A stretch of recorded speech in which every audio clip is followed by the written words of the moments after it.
Video শুরু করার আগে চলুন বিএনপির নেত্রী নীলুফা চৌধুরী মনির একটি বক্তব্য শুনে আসি। হাদিকে আমার কাছে এই মুহূর্তে একটা বেশ গুরুত্বপূর্ণ জিনিপিক ছাড়া আর কিছুই মনে হয় নাই।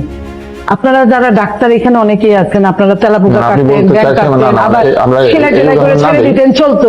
বাট হাদি হয়তো চলতে পারে। আপনি বললেন একজন বীর যোদ্ধা শহীদকে জিনিপিক, একজন রক্তাক্ত যোদ্ধাকে বললেন তেলাপোকা। এখানে প্রশ্ন হাদিকে নিয়ে নয়, প্রশ্ন আপনাকে নিয়ে।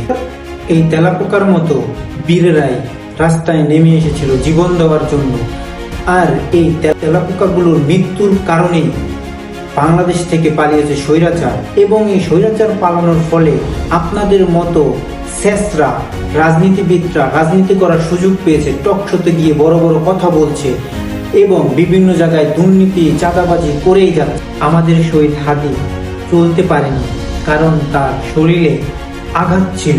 আপনি যেভাবে কথা বলছেন তাতে বোঝা যায় আপনার বিবেক চিরতরে পঙ্গুত্ব বরণ করেছে। মানুষকে তেলাপোকা বলা এমনিতেই আসে না, এটা আসে দীর্ঘদিনের একটি ঘৃণা থেকে। আপনি এখানে শহীদ হাদিকে অপমান করেননি, এখানে আপনি নিজেকে উন্মুক্ত করেছেন, দেখিয়ে দিয়েছেন একজন মানুষ ক্ষমতার আশেপাশে থাকলে কতটা নিষ্ঠুর হতে পারে।